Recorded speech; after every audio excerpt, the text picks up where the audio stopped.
Ahead of unveiling the new iPad Pro 13-inch 2024, Apple has hyping up its Let Loose launch event as a different kind of Apple event and the most important iPad launch since the original iPad. And now that the dust has settled, it seems that the hype was largely justified. The iPad Pro 13-inch along with 11-inch model that was also announced is an incredibly accomplished and versatile device that, as the marketing spiel that accompanies it makes clear, features plenty of firsts and best. It's the first time an Apple M-Class chip has debuted in an iPad rather than a Mac. It's the thinnest ever Apple device and it has the best screen you can get on a tablet. The iPad Pro 13-inch is clearly a product made by a market leader at the top of its game. It's a stunning bit of kit that's packed with cutting-edge tech and is a shoe-in for the best tablet you can buy in 2024 for its specs alone. But this also means somewhat counterintuitively that this is not a tablet for everyone. For a start, along with the lofty specs, features and performance claims Apple is making for the iPad Pro 13-inch comes an equally sky-high price tag, $1,299 for the base model and $2,199 is for max specs model. That price immediately puts it out of the reach of many people, and this is clearly not a tablet that's designed for just browsing the web and watching videos on the couch. The fact that the new iPad Pro is also a showcase for Apple's brand new M4 chip suggests to me that this isn't a tablet that's simply designed to replace your older iPad, Amazon Kindle or Galaxy Tab, but a device that's designed to replace your MacBook. And when put into that context, the price of the iPad Pro is much more understandable. If you are not looking for the top of the range tablet to replace your laptop and just want something more affordable for casual tasks, the new iPad Air 6 will be much more appealing and it comes with some neat features of its own. However, if you are after an accomplished with a kit that can handle some seriously heavy workloads, including video editing and music production, while also coming in an incredibly thin and light form factor, then the iPad Pro 13-inch could prove to be a very sound investment indeed. The body of the iPad Pro 13-inch 2024 is made with 100% recycled aluminum, and not only is this good for the environment, but it helps give the iPad Pro a solid and dependable feel without being too heavy. The iPad Pro is available in two colors, silver and space black, which is the version I was sent and which you can see pictured toward this review. It doesn't, however, seem to have the same clever fingerprint-proof material found with certain colors of the latest MacBook Air, which Apple terms a breakthrough anodization seal to reduce fingerprints, and after only a short while, the back of the iPad Pro was dotted with fingerprints. The iPad Pro 13-inch 2024 has 4 built-in speakers along with 4 microphones. On the right hand side, when you are holding the tablet in portrait orientation, are the volume buttons, and at the top of is the power button. At the bottom is a Thunderbolt 3 USB 4 port that can be used for charging and connecting peripherals such as USB-C monitors or external hard drivers with data transfer speed up to 40 Gbps. I still believe that the move from Apple's proprietary Lightning port to the much more widely used USB-C for its product including iPads and iPhones is the right consumer-friendly move that allows you easily connect different chargers and peripherals. It should be noted that in Europe the iPad Pro does not come with a charger, just the cable. That reduces packaging and also e-waste, as there is good chance that people will already have a USB-C charger lying around. The cable Apple provides is only USB 2.0, however, which means you won't get anywhere near the maximum data transfer rates the iPad Pro's USB-C port is capable of.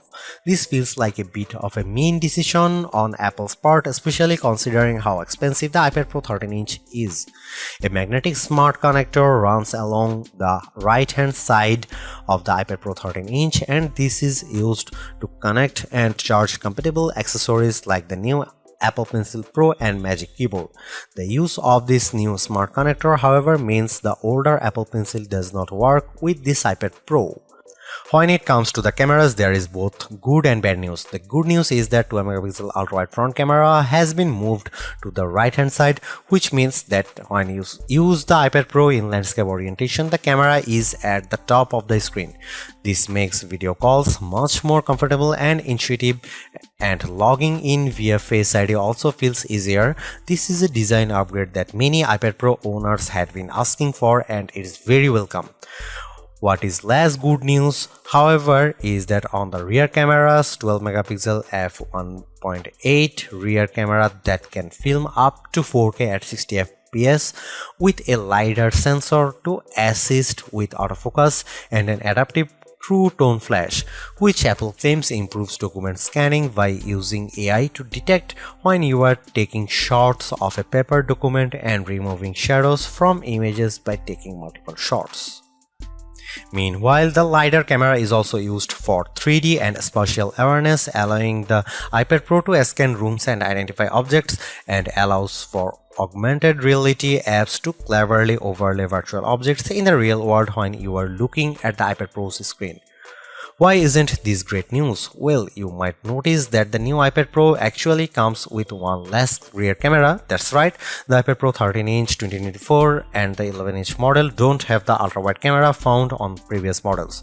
While Apple hasn't commented on why it decided to drop this camera, it could be due to Apple's desire to slim down this model or even to stop the price tag being too high. Regardless of Apple's reasons, some users will likely be disappointed by this move.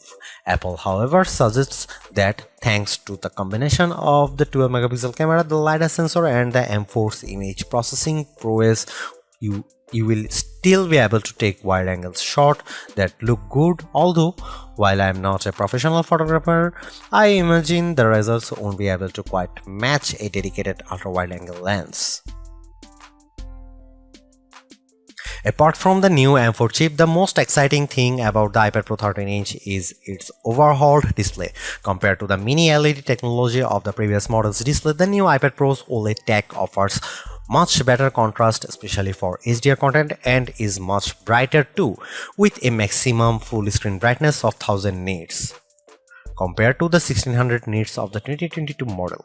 I compared the new iPad Pro 13-inch 2024 and the 2021 model, which features the same display as the 2022 one side by side, and several differences were immediately apparent. Watching the same Dolby Vision 4K footage, the new iPad Pro 13-inch offered more detail in very dark scene, with textures visible that are obscured by shadows on the 2021 model. There was also no visible bloom with the iPad Pro 13-inch 2024, which is where some light leaks from bright objects into adjacent dark areas. Comparing the iPad Pro's screen side by side, other more subtle differences were noticeable. For a start, the color temperature of the new iPad Pro's screen is warmer than the 2021 models, which means whites had a slight yellow tint compared to the blue tint of the 2021's screen. This was with both iPad Pros set to their default display settings and with True Tone turned off. True Tone is an Apple-specific feature that adjusts the color of the screen depending on the ambient light you are using the iPad in. By default, this is turned on, and for casual use, I recommended you keep it on for the best image quality. Although, if you are working on a project that requires color accuracy such as photo editing, then you will want to turn this off. As usual, the iPad Pro 13-inch 2024's screen offers support for the wide P3 color gamut. The color temperature difference won't be immediately noticeable unless you turn off true tone and have two iPads next to each other, and even then which display looks better will be a matter of taste. I actually slightly prefer the cooler color temperature of the older model. Watching movies both through the Apple TV Plus and Disney Plus, as well as viewing photos and playing games, was an absolute joy on the iPad Pro 13-inch 2024, with colors looking bright, lifelike, and vibrant. As far as tablets go, you won't get a better viewing experience. The screen also comes with ProMotion technology that enables adaptive refresh rates between 10Hz and 120Hz, depending on what you are doing. This means that scrolling websites and social media feeds feels smooth and responsive, and games look feel great as well. The display of the iPad Pro 13-inch 2024, which Apple calls Ultra Retina XDR, is capable of lower refresh rates than its predecessor, which won't make too much of a difference viewing wise but could help to prolong battery life when a fast refresh rate isn't needed. The 13-inch iPad Pro has a slightly larger screen compared to the display of the previous 12.9-inch model, but it also has a higher resolution which evens out the pixel density, so it's pretty even between generations at 264 ppi for the new Pro compared to the older model's 265 ppi. The more pixels per inch a display has, the sharper and more detailed the image quality.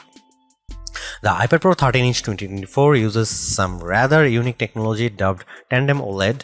This is essentially two OLED displays layered one on top of the other with their combined brightness resulting in dazzling images. Some OLED displays can struggle with peak brightness, and this tandem technology is an attempt to rectify that. It certainly seems to have worked, as I had no trouble with viewing the iPad Pro 13-inch 2024's screen in all manner of lighting environment, even outside in bright sunlight.